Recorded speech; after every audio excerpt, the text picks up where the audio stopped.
दोस्तों, हमारे देश को आजादी मिली थी 1947 में, मगर इस आजादी तक के पहुंचने का सफर काफी इंटरेस्टिंग था और बहुत सारी कठिनाइयों से भरा हुआ था।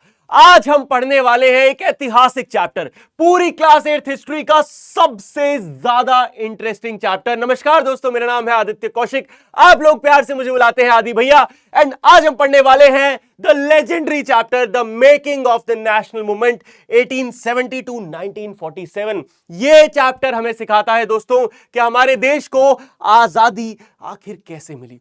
सबसे मजेदार चैप्टर है पूरी क्लास 8th हिस्ट्री का, बहुत मजा आने वाला है। एंड बिफोर स्टार्टिंग ये प्रॉमिस करता हूं कि इस वन शॉर्ट वीडियो के बाद तुझे किसी और वीडियो की जरूरत नहीं पड़ेगी, ये गारंटी है आदि भैया की। इसी के साथ शुरू करते हैं आज की क्लास, मजा आने वाला है। टॉपिक देख लो भाई कौन कौन से हैं, जितने भी इंपॉर्टेंट टॉपिक्स हैं, जितने भी क्वेश्चंस हैं, सब क्वेश्चंस को पढ़ चुका हूं। एक एक क्वेश्चन, एक्स्ट्रा क्वेश्चन, एनसीईआरटी के क्वेश्चन, सारे क्वेश्चन मैंने पढ़े हैं। हर क्वेश्चन आज क्लियर हो जाएगा इसी वीडियो में, इतनी गारंटी देता हूं। देख बेटा, सारे टॉपिक, इमरजेंस नेशनलिज्म का कहां से शुरू होगा, कांग्रेस का स्प्लिट आएगा, खत्म नहीं हुआ यहां पे, impact of first world war से लेके टुवर्ड्स इंडिपेंडेंस एंड पार्टीशन पे जाके चैप्टर खत्म करेंगे। ज्यादा टॉपिक है, सोच के घबरा मत जाना, क्योंकि मजा पूरा आएगा। क्योंकि मैं ऐसे पढ़ाऊंगा कि कहानियां होंगी, पूरी कहानियों में चैप्टर निकल जाएगा, पता नहीं चलेगा। चल बेटा शुरू करते हैं। तो सबसे पहले समझो हमारे देश के इस पूरी आजादी की कहानी को, इस पूरे आजादी के सफर को सारे हिस्टोरियंस दो पार्ट में बांटते हैं। सबसे पहले हमें चैप्टर का नाम को समझना बहुत जरूरी है। देख बेटा, चैप्टर का नाम है 1870s टू 1947। क्यों भैया, 1870 में ऐसा क्या हुआ कि हम यहीं से बात कर रहे हैं? इससे पहले क्या आजादी की कोई बात नहीं कर रहा था? कर रहा था, बिल्कुल कर रहा था। लेकिन देखो समझो, हमारे देश में पूरी आजादी का जो स्ट्रगल है वो दो पार्ट में बटा हुआ है। पार्ट वन, ओहो ये वाला बढ़िया सुंदर पेन लेते हैं जी। तो जो हमारा पार्ट वन है वो हमारा 1757 से लेके लगभग 1857 तक जाता है, ठीक है, ये फर्स्ट पार्ट है। और जो दूसरा पार्ट आता है बेटा, वो दूसरा पार्ट आता है वो जिसकी हम बात कर रहे हैं 1857 से लेके लगभग 1947 तक। ऑफ कोर्स जब हमारे देश को आजादी मिली, ये था सेकंड पार्ट। अब पहले पार्ट में क्या हुआ था, 1757 में क्या हुआ था? बैटल ऑफ प्लासी हुई थी। ये फर्स्ट बैटल थी जहां अंग्रेजों ने हिंदुस्तानियों के खिलाफ डायरेक्ट लड़ाई लड़ ली थी और अंग्रेज जीत गए। यहां से उन्होंने पूरे इंडिया को कैप्चर करा, पूरे इंडिया पे कब्जा करा। 1857 में क्या हुआ? 1857 में हमारी first war of independence, sepoy mutiny हमने पढ़ी थी, याद है? याद है? तो सिपॉय म्यूटिनी हुई 1857 में। यह भारत की आजादी की पहली लड़ाई थी और 1857 आने तक अंग्रेज पूरे भारत में अपनी पकड़ अब बना चुके थे। क्लियर है? यहां तक क्लियर है? अब कहानी इंटरेस्टिंग होगी। अब हम कह रहे हैं कि 1857 से आजादी तक की कहानी क्या थी, यह बात करते हैं, है कि नहीं? अब बात करते हैं इसकी। पूरी क्लास 8 की जो हिस्ट्री है, अपनी मॉडर्न हिस्ट्री, उसमें हम यही देखेंगे कि कैसे अंग्रेज भारतीयों पर अत्याचार कर रहे हैं, उन्हें परेशान कर रहे हैं, टैक्स लगा रहे हैं, मार रहे हैं, ये सारी चीजें। अब इसके आगे क्या होगा, तो इसीलिए चैप्टर का नाम है 1870s टू 1947। तो लगभग 1870 से लेके 1947 में क्या हुआ, इसकी कहानी है। फुल मजा आने वाला है। आराम से बैठो, आलती पालती मारो, ईयरफोन लगाओ, कॉपी पेन ले लो भैया, है ना? प्रवचन नहीं है, कॉपी पेन ले लो, जहां जहां बोलता जाऊं वहां वहां लिखते जाना, मामला सेट है। चल बेटा पिक्चर की शुरुआत करते हैं, बहुत मजा आने वाला है भैया। अरे भाई कब पहुंचेंगे, आ गए। सबसे पहला टॉपिक आता है द इमर्जेंस ऑफ नेशनलिज्म। क्या है ये भैया? देश प्रेम की भावना कैसे जागी लोगों में? ऐसा क्या हुआ कि भैया जहां 1600 से अंग्रेज आ चुके थे, इतने टाइम से आराम से रूल कर रहे थे, एकदम से लोगों को लगा नहीं भैया हमको तो अपने देश में आजादी मांगता, हमको चाहिए फुल इंडिपेंडेंस। ऐसा क्या हुआ? कुछ हुआ होगा। देखो यह एक दिन की कहानी नहीं है। अंग्रेज हम पे लगातार अत्याचार बढ़ाते जा रहे थे। Exploitation kept on increasing. ये अंग्रेजी जो मैं शब्द बोलता हूं ना बेटा, एकदम सोने के हैं। ये लिख के आ गए पेपर में, नंबर काट नहीं पाएगा टीचर, तो अंग्रेजी के शब्द मेरे कहीं लिख लेना। देखो, so the exploitation kept on increasing which resulted in the emergence of nationalism। वाह वाह वाह, ताली बजा दो कम से कम। क्या अंग्रेजी बोल डाली? देखो भाइयों, तो एक्सप्लॉयटेशन बढ़ रहा था, इसीलिए इमरजेंस आया नेशनलिज्म का। इंडिया जिसको क्या माना गया है, इंडिया जो कि धरती है हमारी, जहां पे किसी को इस चीज पे भेदभाव नहीं करा जाएगा कि उसकी क्रीड क्या है, उसका कलर क्या है, लैंग्वेज क्या है, जेंडर क्या है, कास्ट क्या है। हम जो यहां रहते हैं लोग, ये हमारा देश है ना। कोई ये नहीं कहेगा कि ये पंडितों का देश है, कोई ये नहीं कहेगा कि ये किनका देश है, ट्राइबल्स का ना। जो यहां के लोग हैं, ये हमारा देश है। Britishers exercise strict control over India's resource and administration. हमारे देश के रिसोर्सेज पे, हमारे देश की गवर्नेंस पे ब्रिटिशर्स अब अपना कब्जा बना चुके थे। And this exploitation, this what, अरे देखो भैया, दिस एक्सप्लॉयटेशन क्रिएटेड डिससैटिस्फैक्शन।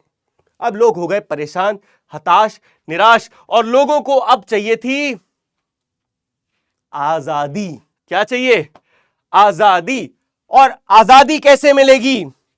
भैया जमाना आगे बढ़ गया। एक बात बताओ, अभी इस समय हम पे एक पर्टिकुलर पार्टी है, ये अंग्रेज हम पे रूल कर रहे हैं। अगर इनको लतिया के बाहर भी फेंक दें, हम पे कोई तो रूल करेगा, कोई तो करेगा। तो वो कौन करेगा? Political parties. So we needed political associations. अब अंग्रेजों से लड़ाई तलवार और चक्कुओं से नहीं होगी, अब अंग्रेजों से लड़ाई होगी पॉलिटिक्स में। तो हमें चाहिए पॉलिटिकल पार्टी। तो यही वो समय था जिस समय भारत में, इनफैक्ट पूरे भारत में अलग अलग जगह पे बनने लगी अलग अलग पॉलिटिकल पार्टीज, जिसमें से 4 नाम तेरे को याद करने हैं। कौन से? देख बेटा, पूना सार्वजनिक सभा कहां बनी होगी? नाम से ही पता चलता है भैया, पूना में बनी है।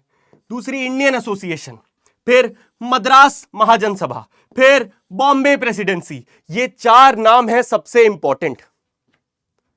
अरे यूपीएससी तक के लिए इंपॉर्टेंट है भैया, समझ रहे हो? तो तुम्हारे एनसीईआरटी में लिखे हैं, तुम्हारे पेपर के लिए तो महा इंपॉर्टेंट हो गए। ये सारी पॉलिटिकल पार्टीज 1850 के बाद बननी शुरू हुई। क्यों? क्योंकि 1857 में जब हम बुरी तरह हारे और बहादुर शाह जफर जो कि आखिरी मुगल राजा थे, जब उन्हें भी बाय बाय कर दिया गया, जब बेचारे वो भी चल बसे, तो सबको पता चल गया कि अब राजा महाराजा तो नहीं बचा पाएंगे, अब पॉलिटिक्स हमें बचा सकती है। तो पॉलिटिक्स से ही काम करा जाए। 1870s और 80s में ये पॉलिटिकल पार्टीज बहुत एक्टिव हो गई, अपनी आवाज उठाने लगी। लेकिन इन सब में एक कमी थी। गैस करो क्या कमी है? देखो देखो, दिख रही है, चिल्ला चीख चीख के कह रही है। ये सारी सभा, इसको छोड़ के, इंडियन एसोसिएशन को छोड़ के, पर्टिकुलर जगह की है। कोई पूना के लोगों की बात कर रही है, कोई मद्रास के लोगों की, कोई बॉम्बे के लोगों की। अरे भारत की बात करने वाली पार्टी बहुत कम है। इवन जो इंडियन एसोसिएशन है, ये एसोसिएशन भी जिस रीजन की थी, केवल वहीं की बात करती थी। सो अब जरूरत थी एक ऐसी पॉलिटिकल पार्टी की जो पूरे देश को एक साथ लेके चले, पूरे देश को रिप्रेजेंट करे। और यहीं से जन्म होगा हमारे इंडियन नेशनल कांग्रेस का।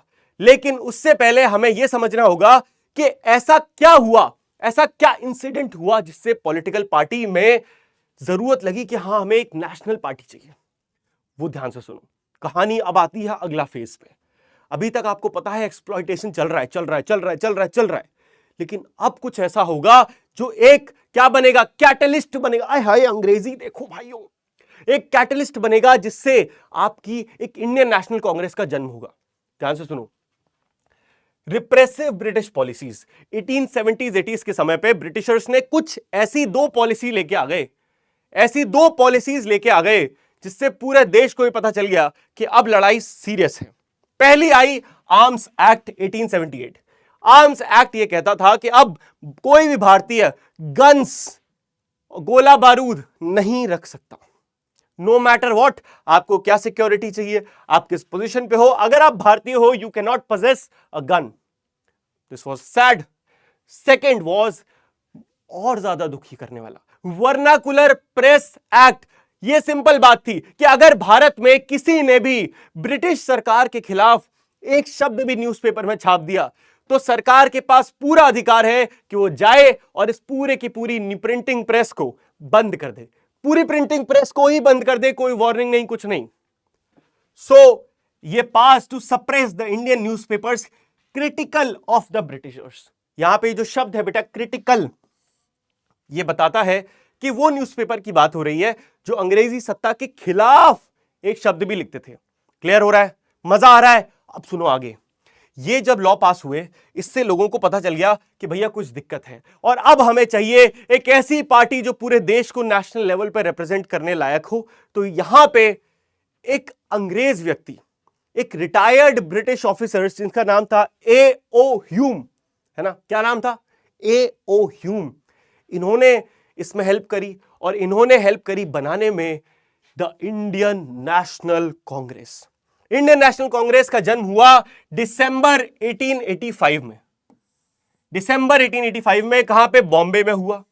कब हुआ? जब 72 डेलीगेट्स को पूरे इंडिया से बुलाया गया। कौन है ये डेलीगेट्स? पूरे इंडिया में अलग अलग जो लीडर्स हैं, कोई पूना सार्वजनिक सभा का लीडर है, कोई मद्रास प्रेसिडेंसी का लीडर है, अलग अलग छोटी छोटी पॉलिटिकल पार्टीज के जो लीडर हैं, इनको पूरे इंडिया से इकट्ठा करा गया। इन सबको बोला गया आइए आइए हम एक पार्टी बना रहे हैं पूरे इंडिया लेवल की।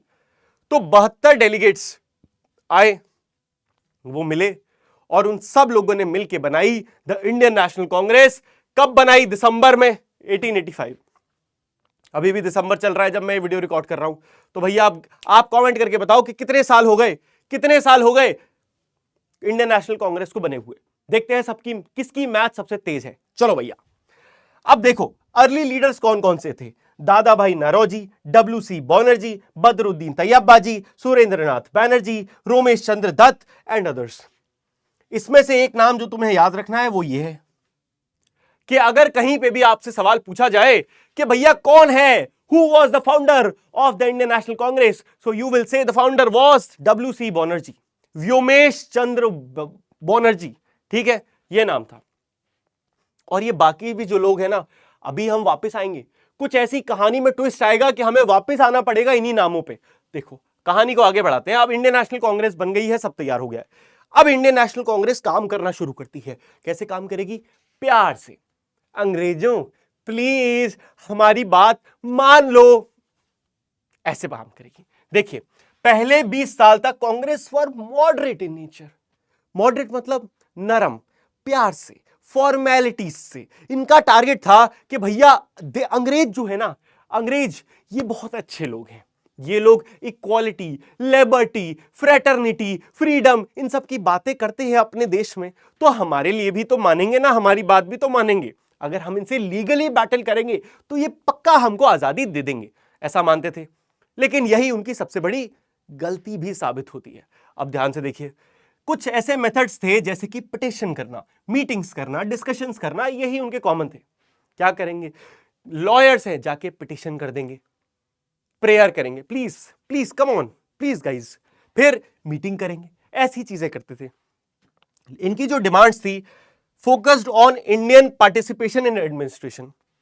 तो इस समय पे पहले 20 सालों में इंडियन नेशनल कांग्रेस ने यह शब्द तक ने मुंह से नहीं निकाला आजादी चाहिए नहीं।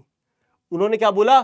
सबसे पहले हमारी डिमांड है कि भारतीयों को आप शासन में लाओ। मतलब पूरे भारत पे जो लोग रूल कर रहे हैं उसमें गवर्नमेंट के लोगों में भारतीय तो है ही नहीं, सब के सब ब्रिटिशर्स हैं। So we want Indians in that. सबसे पहले हमें क्या चाहिए? इंडियन चाहिए। तो अर्ली डिमांड देखो इनकी क्या थी। इनकी ये 3 डिमांड थी। 3 डिमांड। क्वेश्चन आता है बेटा स्ट्रेट, एनसीईआरटी में स्ट्रेट क्वेश्चन है, what were the demands of the early Indian National Congress. 3 demand है, 3 पॉइंट लिख दिए, फुल मार्क्स। ठीक है, देख पहली डिमांड क्या है कि इंडिया को हाई ऑफिसर, हाई पोजीशंस पे अपॉइंट किया जाए गवर्नमेंट पोस्ट पे। इंडिया को कहां रखा जाता था? चपरासी बना दिया, सूबेदार, ज्यादा से ज्यादा फौज में भर्ती कर दिया, बस यही थे। लेकिन उन्होंने क्या बोला?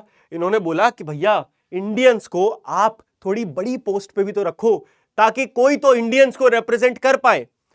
ठीक है, अब इसी से इंटरकनेक्टेड थी इनकी अगली डिमांड। इन्होंने कहा कि सिविल सर्विसेज का एग्जामिनेशन अब भारत में भी कराइए। सिविल सर्विसेज एग्जामिनेशन ये वही एग्जाम है जिसे दे के आज के समय पे आप, मैं, मतलब हम सब लोग, इस देशवासी, हम बनते हैं India IAS officer, IPS officer, IFS officer. तो UPSC का जो एग्जाम होता है दोस्तों, ये वही सिविल सर्विस एग्जाम है। और ये ब्रिटेन में होता था, इंग्लैंड में होता था। और कलेक्टर बनते थे इस एग्जाम को देके, और कलेक्टर बहुत पावरफुल पोजीशन होती थी।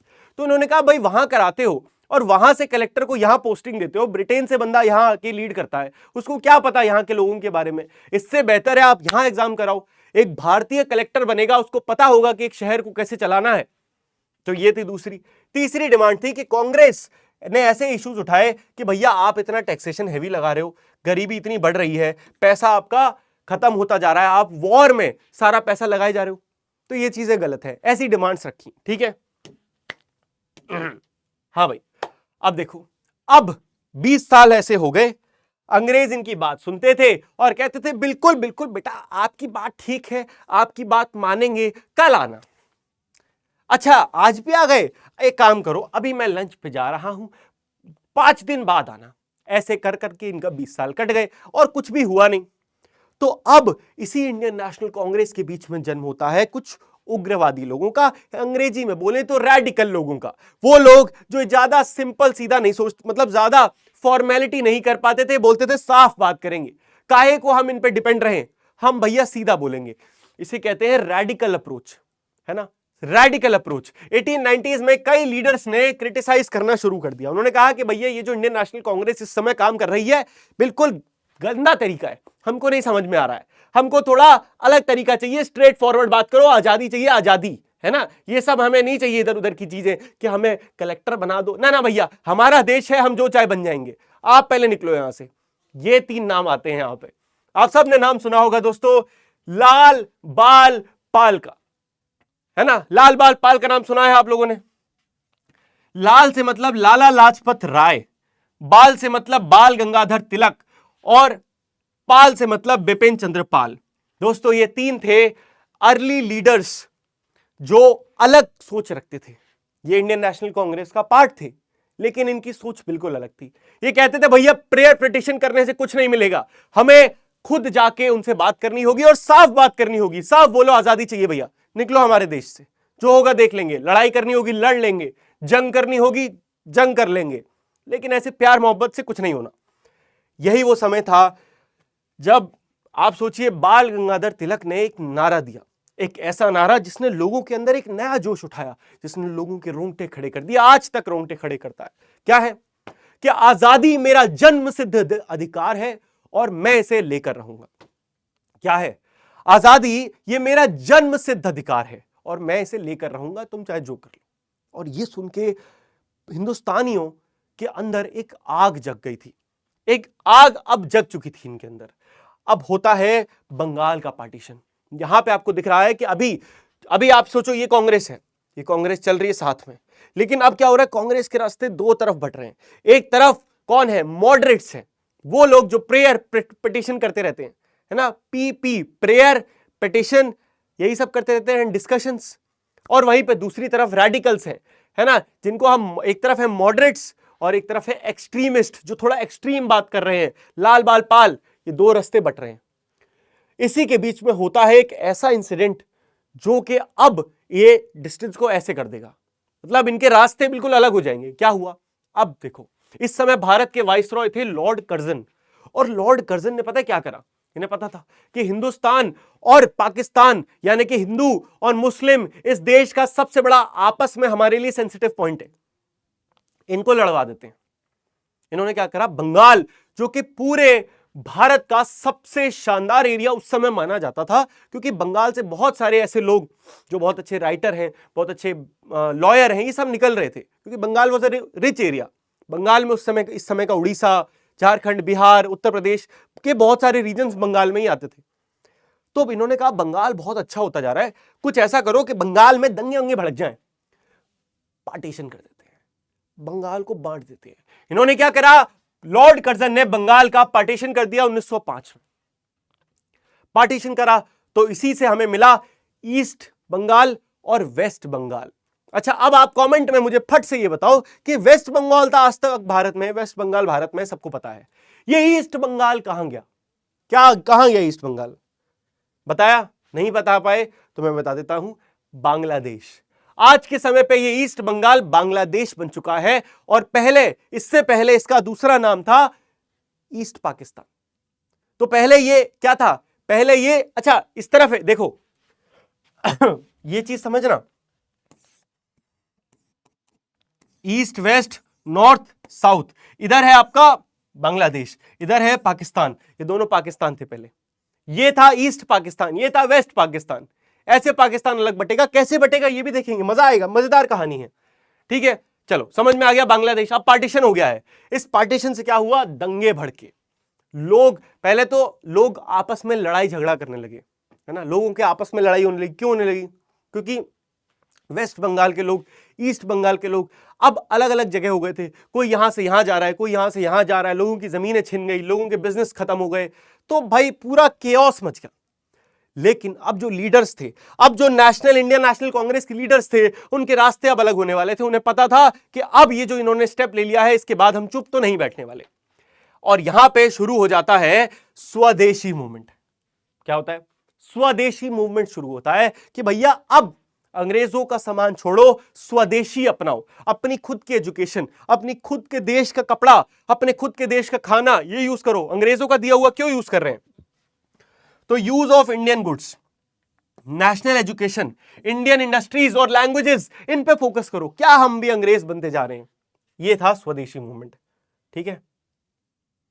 अब देखो, और यही जो मैंने आपको बोला था, यहां होगा कांग्रेस का स्प्लिट, अब कांग्रेस अलग अलग रास्तों में चली गई, कब हुआ ये, 1907 में, तो 1905 में बंगाल का पार्टीशन हुआ, ठीक 2 साल बाद लड़ाई झगड़ा बहुत ज्यादा बढ़ गया, 1905-7 में इंडियन नेशनल कांग्रेस डिवाइड हो गई, moderates extremist, moderates extremist, extremist लड़ाई झगड़े पे बिलीव करते थे, मतलब झगड़ा करके ही सही अपना जो राइट है उसको छीनेंगे, ये इनका सिंपल मानना था। मॉडरेट्स वही मानते थे कि नहीं भैया, लीगल तरीके से प्यार से हम अपने देश में आजादी ले लेंगे, ठीक है। लेकिन लेकिन लेकिन 1915 में, है ना, 1915 में भारत में एंट्री होती है एक हीरो की, है ना, अभी के लिए हम इसे हीरो ही कहेंगे, ऑफ कोर्स आज इनके बारे में जो व्यूज हैं थोड़े बदल गए हैं, if you know you know, but हां इस पूरे स्ट्रगल में इनका पार्ट बहुत शानदार है, उसकी हम पूरी तारीफ करेंगे, उसमें हम पीछे नहीं हटेंगे।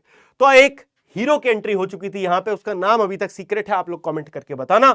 लेकिन 1915 में अलग अलग पार्टीज रास्ते जोड़ लेती हैं, इनफैक्ट इतना ज्यादा पता नहीं क्या घनिष्ठता आती है सारे लोगों में यूनिटी की, कि लोग कहते हैं कि चलो हम जो इंडियन नेशनल कांग्रेस के 2 पार्ट थे वो तो जुड़ गए भैया, इधर Muslim League, all India Muslim League जो दक्का में बनी थी और केवल मुस्लिम्स के लिए बनी थी, हम उसको भी इंडियन नेशनल कांग्रेस का पार्ट बना लेते हैं। तो 1960 में कांग्रेस और मुस्लिम लीग इन दोनों ने एक साइन करा, जिसे साइन को कहते हैं लखनऊ पैक्ट। क्या कहते हैं, Lucknow pact, promoting Hindu Muslim unity. इन्होंने कहा भैया हिंदू मुस्लिम से ही हम अलग कर रहे हैं, चलो हम हिंदू मुस्लिम की पार्टीज को ही जोड़ लेते हैं, तभी तो हमारा देश एक बनेगा। ये देखो, और आपको पता है वो हीरो कौन है, किसकी बात कर रहे हैं, सब समझ गए होंगे आप। इसी टाइम हो जाती है फर्स्ट वर्ल्ड वॉर। क्या होती है दोस्तों, इसी समय हो जाती है फर्स्ट वर्ल्ड वॉर। अब फर्स्ट वर्ल्ड वॉर में ब्रिटेन एक पार्ट था, ब्रिटेन की लड़ाई थी, मतलब ब्रिटिशर्स की लड़ाई थी, और ब्रिटिशर्स की तो बहुत सारी कॉलोनी है, भारत भी कॉलोनी था। ब्रिटिशर्स ने सोचा क्यों ना इंडिया के लोगों को भी भेजा जाए लड़ाई में, भैया ये भी तो हमारे ही है, भेजो इनको क्या घर में बिठाएंगे। तो वर्ल्ड वॉर 1 से क्या हुआ, इंडिया की इकोनॉमी बड़ा इफेक्ट हुई। क्यों हुई, क्योंकि हर चीज पे टैक्स बढ़ गया, खाने पे टैक्स बढ़ गया, कपड़ों पे टैक्स। अब सरकार को चाहिए था पैसा, क्योंकि यही पैसा यूटिलाइज होगा वॉर में। भाई वॉर में अंधा पैसा लगता है, वॉर में इतने, आप सोचो हर दिन की हजारों लाखों करोड़ों सैनिक जा रहे हैं, लड़ाई लड़ रहे हैं, गन्स यूज कर रहे हैं, बम फेंक रहे हैं, तोप यूज कर रहे हैं, कहां से पैसा आएगा, जनता से ही तो आएगा। तो जनता से टैक्स वसूला जा रहा है धुआंधाड़, हर छोटी छोटी चीज के प्राइसेस बढ़ गए हैं, जिसके कारण क्या हो रहा है, पूरे देश में भूखमरी, गरीबी जैसी हालत आ गई है, पूरा देश एकदम गरीब हो गया। अब आता है वही हीरो, हमारे महात्मा गांधी, है ना, महात्मा गांधी जी की एंट्री हो जाती है दोस्तों इसी समय भारत में। और देखिए महात्मा गांधी भारत आए थे 1915 में साउथ अफ्रीका से, और जब ये आए उसके 4 साल बाद अंग्रेजों ने लागू कर दिया रोलेट एक्ट। और ये रोलेट एक्ट क्या खतरनाक चीज है, सुन के आपको भी लगेगा अरे यार ये तो बड़ी बदतमीजी है बदतमीजी है, क्या है। देखो अंग्रेजों ने कहा कि यार ये जो लीडर है ना, जैसे महात्मा गांधी, जैसे कि अलग अलग जितने भी लीडर हैं, बिपिन चंद्रपाल, लाला लाजपत राय, मौलाना आजाद, ये सब जहां बोलना शुरू कर देते हैं वहां लड़ाइयां हो जाती हैं, लोग हमारे लोगों को पीटने लग जाते हैं। कुछ तो हमें ऐसा चालाकी चाहिए जिससे हमें जब मन करे इनको जेल में डाल दे। अंग्रेज लाए रोलेट एक्ट। रोलेट एक्ट ये कहता था कि अब पूरे ब्रिटिशर्स के पास ये पावर है कि वो जिसको मन करे, जिस पर भी शक हो, उसको 2 साल के लिए जेल में डाल सकते हैं। कोई अरेस्ट वारंट नहीं चाहिए, कोई पुलिस की कार्रवाई नहीं चाहिए। पुलिस जाएगी, जिस पे भी नाम लगे, जिसको लगे कि हाँ ये टेररिस्टिक एक्टिविटी कर रहा है, इसको जेल में डाल दो।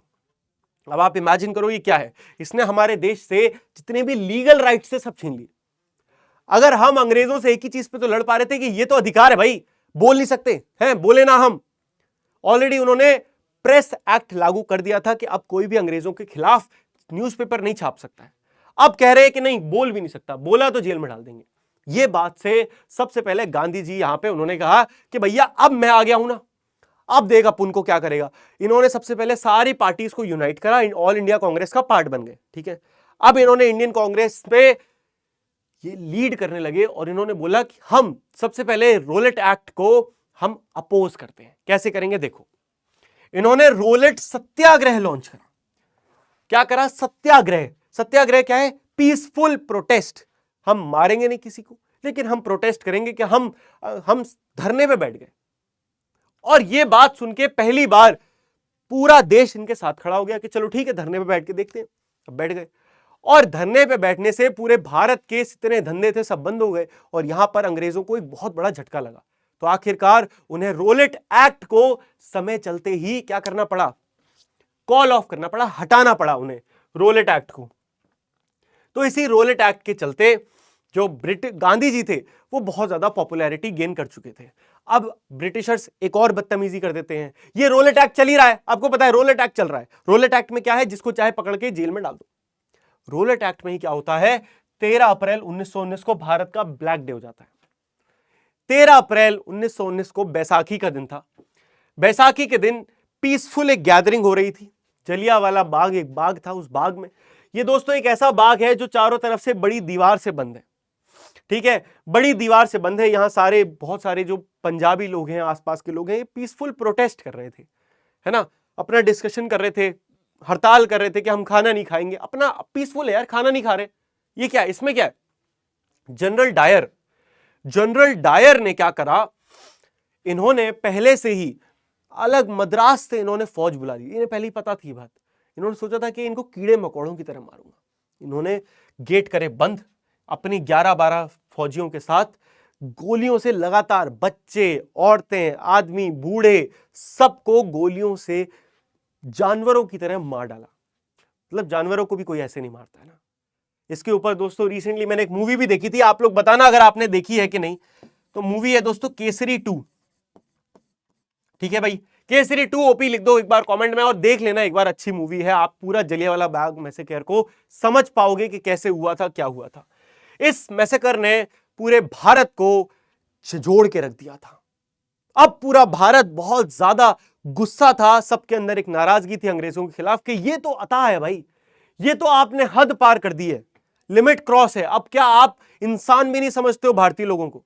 कि जहां आपका अभी आप क्या कर रहे हो, आप सोच रहे हो, आपका मन कर रहा है उसको पकड़ के जेल में डाल रहे हो, आपका मन कर रहा है आप उसको गोलियों से भून डाल रहे हो। क्या मजाक है? क्या इंसान, मतलब भारतीय लोगों के जीवन का कोई मोल नहीं है? ये फीलिंग लोगों के अंदर अब आने लगी थी। ऐसे में इधर खिलाफत मूवमेंट शुरू होता है। गांधी जी ऑलरेडी बहुत ज्यादा इस हत्याकांड से, ये जो हुआ था जलियांवाला बाग में, इससे बहुत ज्यादा गुस्सा थे और वो शुरू करने वाले थे नॉन कोऑपरेशन मूवमेंट। अभी शुरू नहीं करा, इससे जस्ट पहले एक चीज और हो गई। वर्ल्ड वॉर 1 खत्म हुई, ओटोमन एम्पायर जो था वो हार गया। ओटोमन एम्पायर मतलब टर्की वाला एरिया था। अब टर्की हार गया। टर्की में रहते थे खलीफा। खलीफा को माना जाता है पूरे दुनिया के मुस्लिम लीडर, है ना। पूरी दुनिया में जो मुस्लिम इस्लाम के धर्म के जो लीडर है वो खलीफा है। खलीफा टर्की में रहते हैं।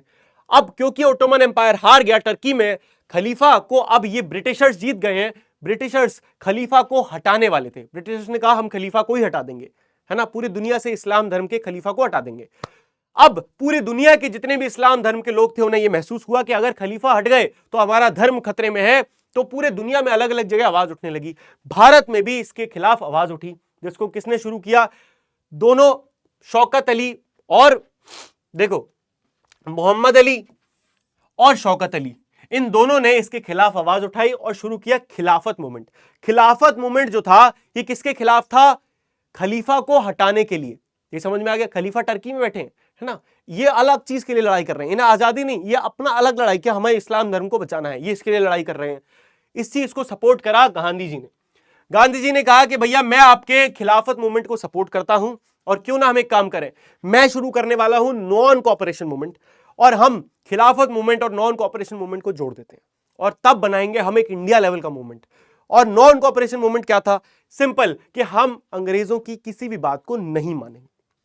अगर अंग्रेज कहेंगे कि स्कूल आओ बच्चों को भेजो, हम नहीं जाएंगे। अगर अंग्रेज कहेंगे कि नौकरी करने आओ, हम नहीं जाएंगे। हम अंग्रेजों की कही हुई हर रूल को नहीं फॉलो करेंगे, हर बात को नहीं मानेंगे। इतना सिंपल सी बात है। हम लड़ नहीं रहे, लेकिन हम आपकी कोई बात नहीं मान रहे, सिंपल सी बात है।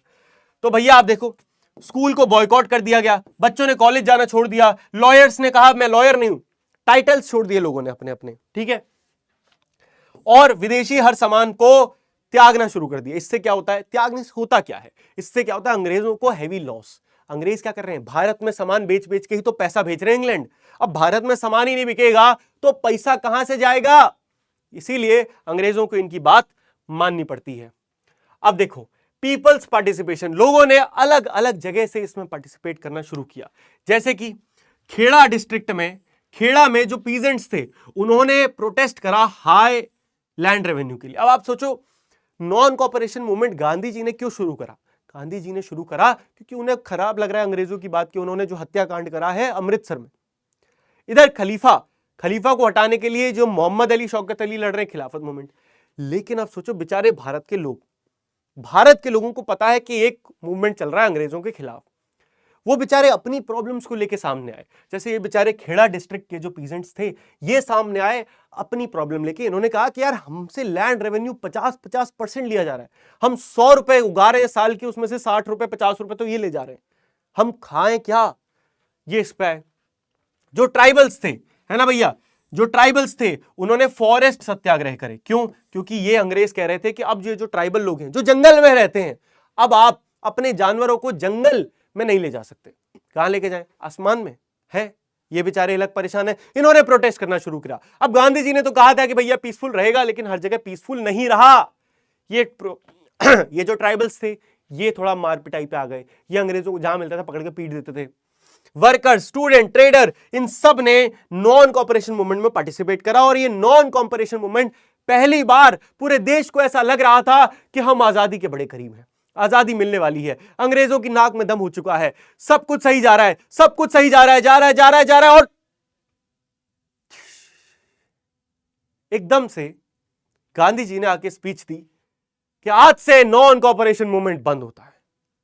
और ये पूरे भारत में एक शॉकिंग मूवमेंट था।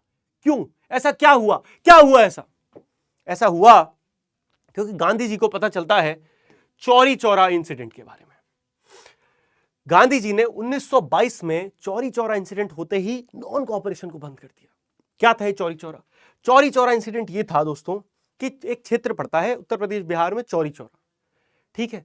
यहां पे कुछ लोग प्रोटेस्ट कर रहे थे। प्रोटेस्टर्स पे ब्रिटिशर्स ने बंदूक से गोली चला दी।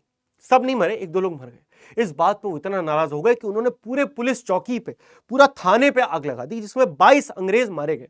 22 policeman were dead that night. और ये सुन के गांधी जी का दिल इतना सैड हो गया कि उन्होंने पूरे देश में ही बंद कर दिया non cooperation, which is wrong as per me, but ठीक है, हम इतिहास पढ़ रहे हैं, अब सही गलत कुछ नहीं है, जो हुआ वो हुआ। देखो चलो, इसके साथ साथ यहां पे आरएसएस का जन्म हो जाता है। आरएसएस जहां पे आपको दिख रहा है कि एक तरफ मोहम्मद अली जिन्ना और शौकत अली ये क्या बना रहे हैं? अपनी ऑल इंडिया मुस्लिम लीग बना रहे हैं, क्योंकि इन्हें लग रहा है मुस्लिम्स भैया अब दब जाएंगे इस देश में, हिंदू जो है वो ज्यादा डोमिनेट करने लगेंगे। हिंदुओं को भी लगता है कि यार ये अपने उसके लिए बहुत आगे बढ़ रहे हैं। ये हमारे देश में एक प्रॉब्लम थी यार, सब अपनी कम्युनिटी की सोचते थे, इंडिया की कोई सोचता ही नहीं था। सबको चाहिए था ऑल इंडिया मुस्लिम लीग अपनी सोच रही है, इधर राष्ट्रीय स्वयं सेवा संघ आरएसएस का जन्म हो जाता है जो हिंदुओं की सोचती है, विच इज गुड। लेकिन मुझे लगता है इनफैक्ट उस समय सारे बड़े लीडर्स को यही लगता था कि यार इस समय हमें पहले देश की सोचनी चाहिए, है ना, पहले देश की सोचनी चाहिए। आपको क्या लगता है? आप भी अपने ओपिनियंस जरूर बताओ, कमेंट बॉक्स में शेयर करो।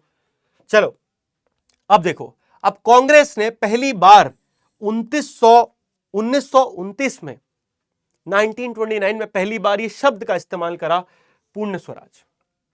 उन्होंने असेंबली में अंग्रेजों के सामने साफ बोला कि 1929 में हमें क्या, मतलब उन्होंने क्या बोला, अब हमें पूर्ण स्वराज चाहिए, बहुत हो गया आपका, we are done with you, अब प्लीज अब आप अपने देश जाओ, हम अपना देश खुद चला लेंगे।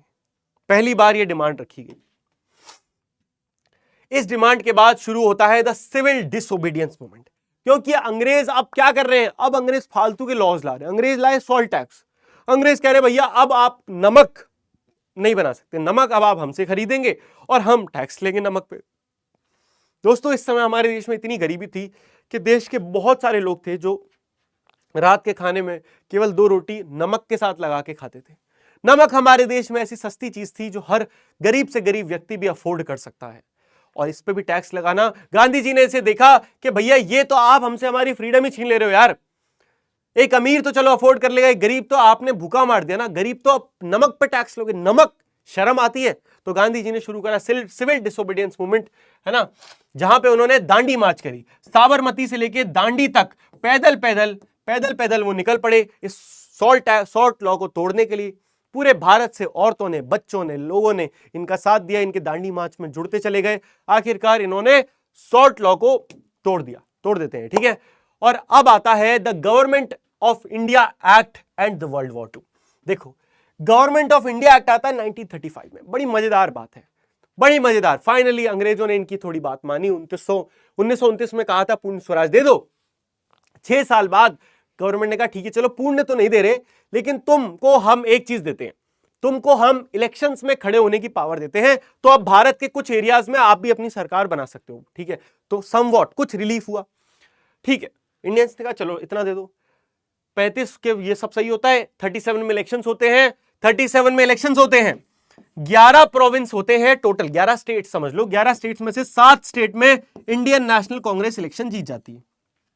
तो काफी हद तक इंडियन नेशनल कांग्रेस पावर में आई, लेकिन उसके केवल 2 साल बाद वर्ल्ड वॉर 2 हो जाती है। लो अभी वर्ल्ड वॉर 1 से निपटे थे, फाइनली थोड़ी आजादी मिल रही थी, और हो गई वर्ल्ड वॉर 2। वर्ल्ड वॉर 2 में फिर वही होगा, फिर से बहुत सारे वॉर होने लगे। अब इन्होंने क्या कहा, इंडियन नेशनल कांग्रेस ने ये कहा, ऑलरेडी पावर में थे, कि भैया हम आपका सपोर्ट तो करेंगे, लेकिन तब करेंगे जब आप हमें ये वादा करो कि इस वर्ल्ड वॉर 2 खत्म होते ही आप हमारे देश को पूरी तरह छोड़ के चले जाओगे। अंग्रेजों ने कर दिया मना। इसके खिलाफ इंडियंस ने क्या करा, एनसीईआरटी का क्वेश्चन है इसीलिए बता रहा हूं। इसके खिलाफ इंडियंस ने पता क्या करा, अपनी अपनी मिनिस्ट्री से रिजाइन करना शुरू कर दिया, कि भैया मिनिस्टर्स ने रिजाइन कर दिया कि भैया हम आपकी गवर्नमेंट में पार्टिसिपेट ही नहीं कर रहे अगर आप ये हमारी बात नहीं मानोगे। वहीं पे गांधी जी ने 1942, ठीक है, लॉन्च इन, गांधी जी ने वर्ल्ड वॉर 2 शुरू होते ही भारत में क्विट इंडिया मूवमेंट शुरू करा। गांधी जी को पता था अभी क्या है, माहौल गर्म है, लोहा गर्म है, जोर का हथौड़ा मार दो। 1942 चल रहा है, वर्ल्ड वॉर में लगी हुई है पूरा ब्रिटेन, हम कहते हैं इंडिया से निकलो, यही सही मौका है। मतलब सामने वाला इधर से लड़ाई लड़ रहा है, पीछे से कोई उसको लतिया रहा है, चल चल चल बाहर निकल, चल चल चल बाहर निकल। तो भैया यही चल रहा था। गांधी जी ने कहा भारत छोड़ो अंग्रेजों, भारत छोड़ो। और यही वो समय था जब गांधी जी ने नारा दिया डू और डाई, करो या मरो। अब स्थिति आ गई है दोस्तों, करो या मरो, जाओ। लीडर्स को अरेस्ट कर लिया गया है ना, मूवमेंट को रोक दिया गया, पूरे देश में चीजें बहुत चल रही थी। लेकिन इधर इंडिपेंडेंस की ओर हम कैसे जाते हैं, देखो मुस्लिम लीग ने पाकिस्तान रेजोल्यूशन को 1940 में पास करा दिया। मुस्लिम लीग अलग चल रही थी, उन्हें चाहिए था अलग पाकिस्तान। उन्हें लग रहा था कि इंडिया में अगर हम रह गए तो हम मुस्लिम्स को डोमिनेट कर दिया जाएगा। यहां पे कांग्रेस, लीग और ब्रिटिश के बीच में बातें फेल्ड हो गई, और यहां पे 1946 में आता है डायरेक्ट एक्शन डे। अब ध्यान से सुनो, अब इनकी बात मान ली गई, ठीक है हम आपका इंडिया छोड़ देंगे। और वहां पे विदेश में जो एटली साहब वहां के प्राइम मिनिस्टर थे ब्रिटेन के, उन्होंने कैबिनेट मिशन भेजा, उन्होंने बनाया द कैबिनेट मिशन के नाम से जानते हैं, जहां पे 3 लोग आए। उनका काम था कांग्रेस, मुस्लिम लीग और ब्रिटिशर्स के बीच में एक ऐसा संबंध बनाना कि जब हम इंडिया छोड़ के चले जाएंगे तो भारत अब कैसे रूल करेगा। इस समय पे तो जो जिन्ना थे, है ना, इधर जो नेहरू जी थे, इन सब ने कह दिया हाँ भाई हम साथ रहेंगे, हम साथ रहेंगे, हम साथ रहेंगे, हम साथ रहेंगे। उसके जस्ट बाद क्या होता है, नेहरू जी एक स्पीच देते हैं। नेहरू जी कहते हैं कि देखो भाई हमने बात तो मान ली है कैबिनेट मिशन की, लेकिन अगर हमें कुछ गलत लगेगा तो हम वक्त आते इसको बदल भी देंगे। पता नहीं क्यों मोहम्मद जिन्ना साहब को लगा कि ये कह रहे हैं कि हम मुसलमानों को बड़ा परेशान करेंगे, तो उन्होंने क्या करा, उन्होंने अपने घर पे बॉम्बे में प्रेस कॉन्फ्रेंस रखवाई और बोला कि अब सुन लो भैया, बहुत हो गया, अब हम क्या करेंगे, हमें चाहिए सेपरेट पाकिस्तान, हमें नहीं चाहिए कैबिनेट मिशन, हम इंडिया का पार्टी नहीं बनना चाहते, खत्म करो।